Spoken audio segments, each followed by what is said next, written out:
Votre boulot, en fait, c'est quasiment être un passeur de mémoire? Oui, ça me plaît bien comme définition, passeur de mémoire, oui. Ouais. Oui, c'est une participation à la mémoire du monde qui change inéluctablement, pour le meilleur ou pour le pire des fois, ça dépend. Mais, oui, je crois que c'est un rôle très important de la photographie, c'est de participer à la mémoire. Je crois que c'est sur 150 années de photographie, largement. Et vous, ce que vous immortalisez, en plus, c'est la mémoire quotidienne, les petites choses du quotidien qui font la mémoire de...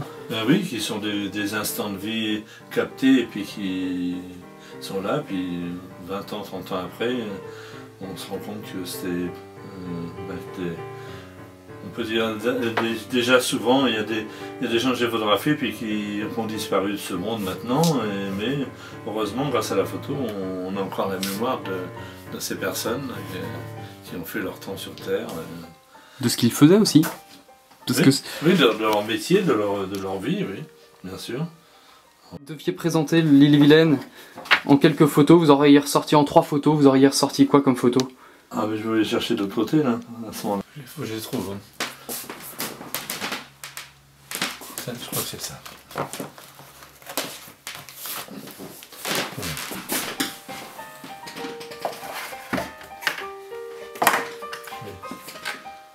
Les photos, je trouve à la fin. Voilà, par exemple, ça c'était à l'occasion d'un travail d'élagage dans la forêt à Vezin-le-Coquet, à côté de Vezin-le-Coquet. Et puis j'ai fait ce portrait de cet homme avec son cheval de trait pendant un moment où il ne travaille pas, dans une très belle lumière. Tout ça. Et j'ai photographié une communauté qui était à Champy, en bordure de périphérique, et qui vivait dans des cabanes de chantier, et ils ont participé à la construction du périphérique de Rennes.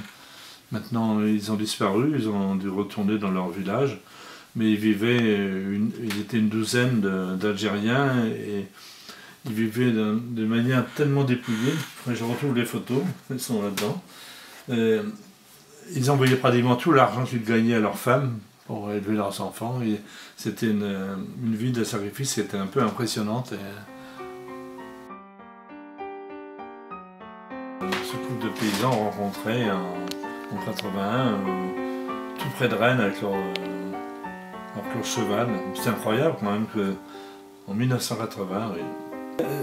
C'est des choses qu'on ne peut plus trouver, ça. C'est ce vieux couple de paysans qui sont sûrement de conditions très modestes, mais qui ont eu leur vie à tout leur sens quand même. Ils ont accompagné du cheval. Et puis c'est presque...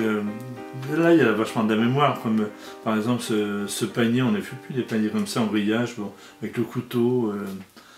Et la photo, ça sert à ça. Ça sert à marquer, à être une mémoire du monde qui change, de façon que la vie s'est changée, s'est modifiée.